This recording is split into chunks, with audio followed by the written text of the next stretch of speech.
الحمد لله وكفى والصلاة والسلام على عباده الذين اصطفى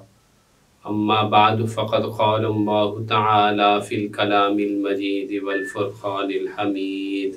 وإذ قلنا للملائكة اسجدوا لآدم فسجدوا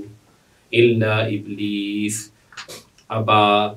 فقلنا يا آدم إن هذا عدو لك ولزوجك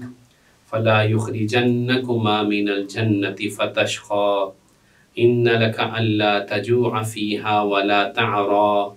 وأنك لا تظمأ فيها ولا تضحى فوسوس إليه الشيطان قال يا آدم هل أدلك على شجرة الخلد وملك لا يبلى فأكلا منها فبدت لهما سوآتهما وطفقا يخصفان عليهما من ورق الجنة وعصى آدم ربه فغوى ثم اجتباه ربه فتاب عليه وهدى قال اهبطا منها جميعا بعضكم لبعض عدو فإما يأتينكم مني هدى فمن اتبع هداي فلا يضل ولا يشقى ومن أعرض عن ذكري فإن له معيشة ضنكا ونحشره يوم القيامة أعمى قال رب لم حشرتني أعمى وقد كنت بصيرا قال كذلك أتتك آياتنا فنسيتها وكذلك اليوم تنسى وكذلك نجزي من أسرف ولم يؤمن بآيات ربي ولعذاب الآخرة أشد وأبقى صدق الله العظيم اللهم صل على سيدنا محمد وعلى آل سيدنا محمد وبارك وسلم۔ درس کتاب میں آج اس مقام کا انتخاب کیا گیا ہے، وہ سورۃ طٰہٰ کا 7واں رکوع ہے۔ آیت نمبر 116 سے یہ مقام شروع ہو رہا ہے اور اس مقام کا تعلق انسان کی تخلیق اور اس کے امتحان سے ہے۔ قرآن مجید کے اہم ترین موضوعات میں یہ موضوع ہے کہ انسان کون ہے، کہاں سے آیا ہے اور اس دنیا میں اس کا مقصد کیا ہے اور اس کی نجات کس چیز میں ہے۔ ہم اس وقت معاصر سائنس کے بارے میں یہ جانتے ہیں کہ اس نے یہ دعویٰ کیا ہے، ڈارون تھیوری، ایوولوشن تھیوری ساری دنیا میں مشہور و معروف ہے، جو یہ باور کراتی ہے کہ انسان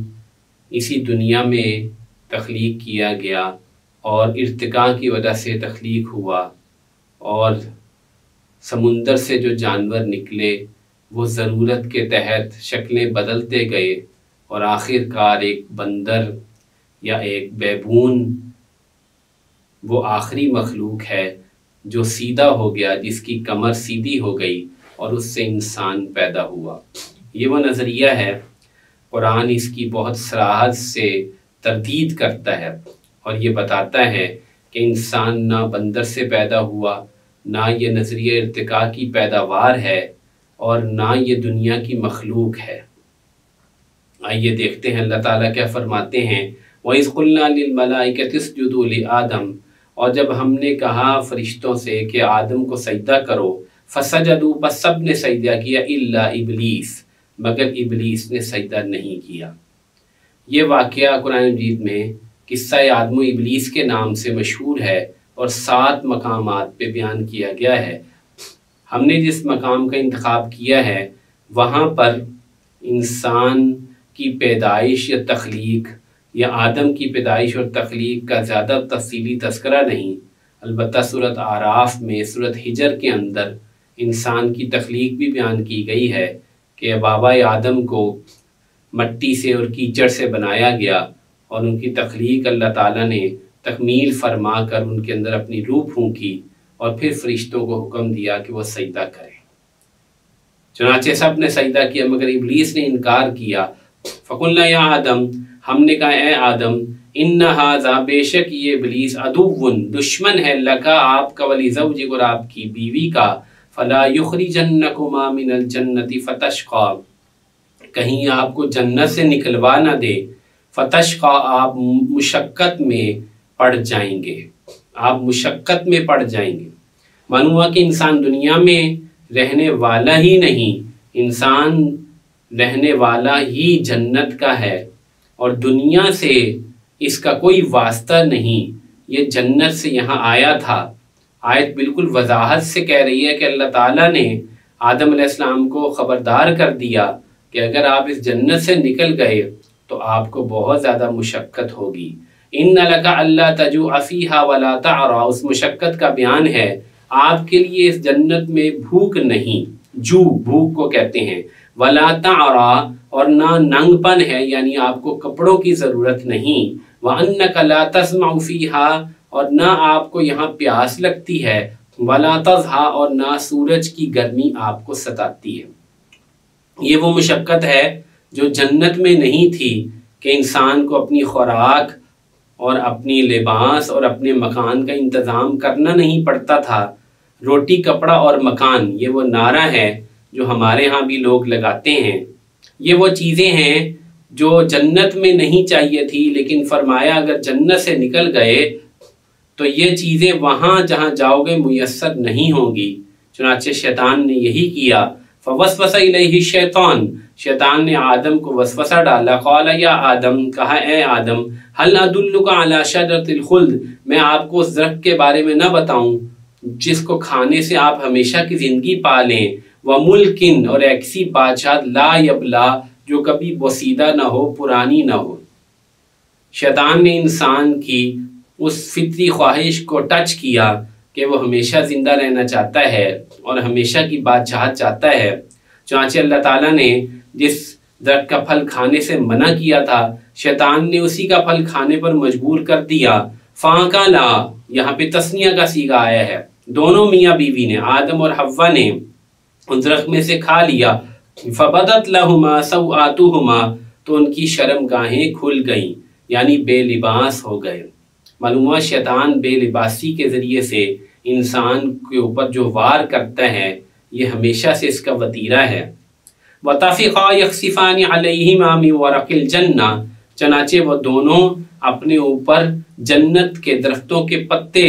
لگا کر اپنی شرمگاہوں کو ڈھانپنے لگے۔ وَعَصَىٰ آدَمُ رَبَّهُ فَغَوَىٰ، اور آدم نے اپنے رب کی نافرمانی کی اور بھٹک گئے۔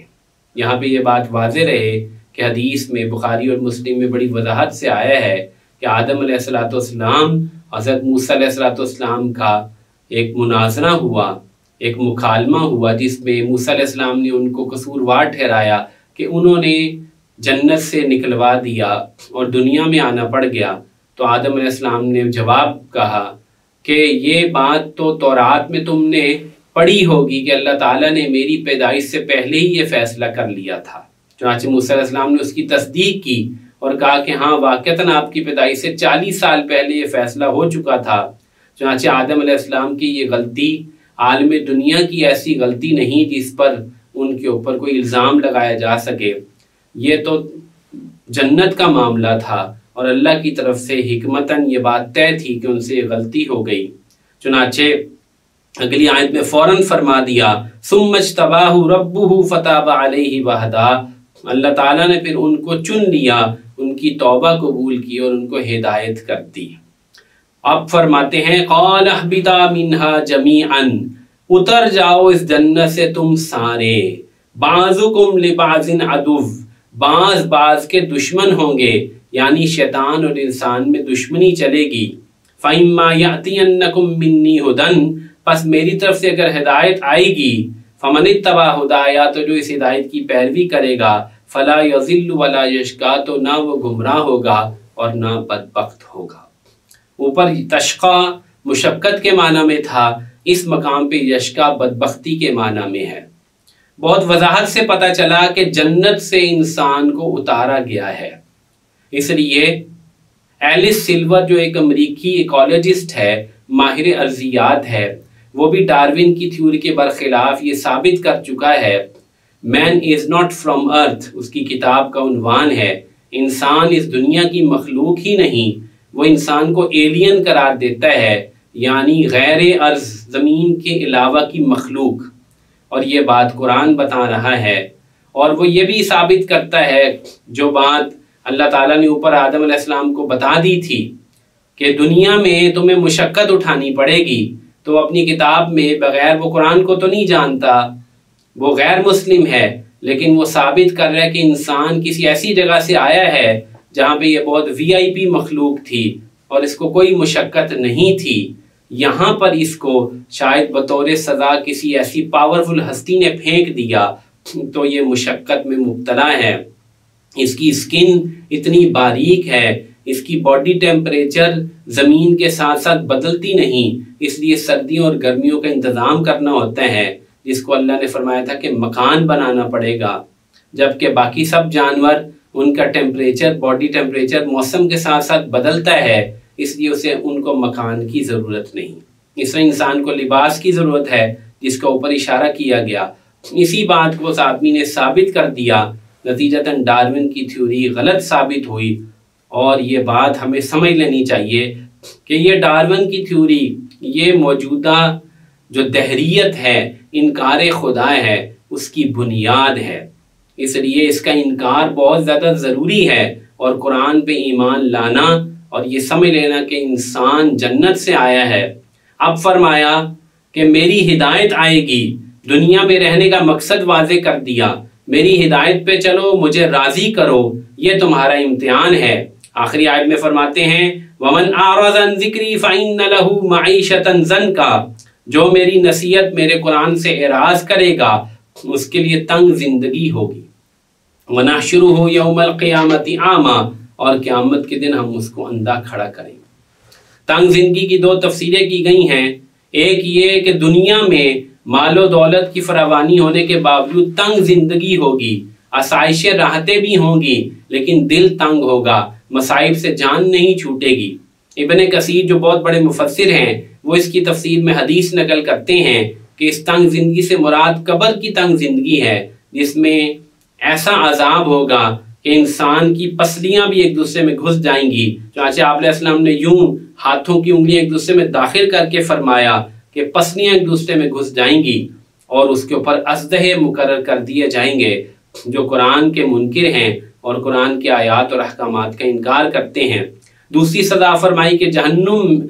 حشر کے میدان میں اندھا کھڑا کیا جائے گا۔ قال رب لم حشرتنی اعمی، وہ کہے گا اے میرے رب، آپ نے مجھے کیوں اندھا کھڑا کر دیا،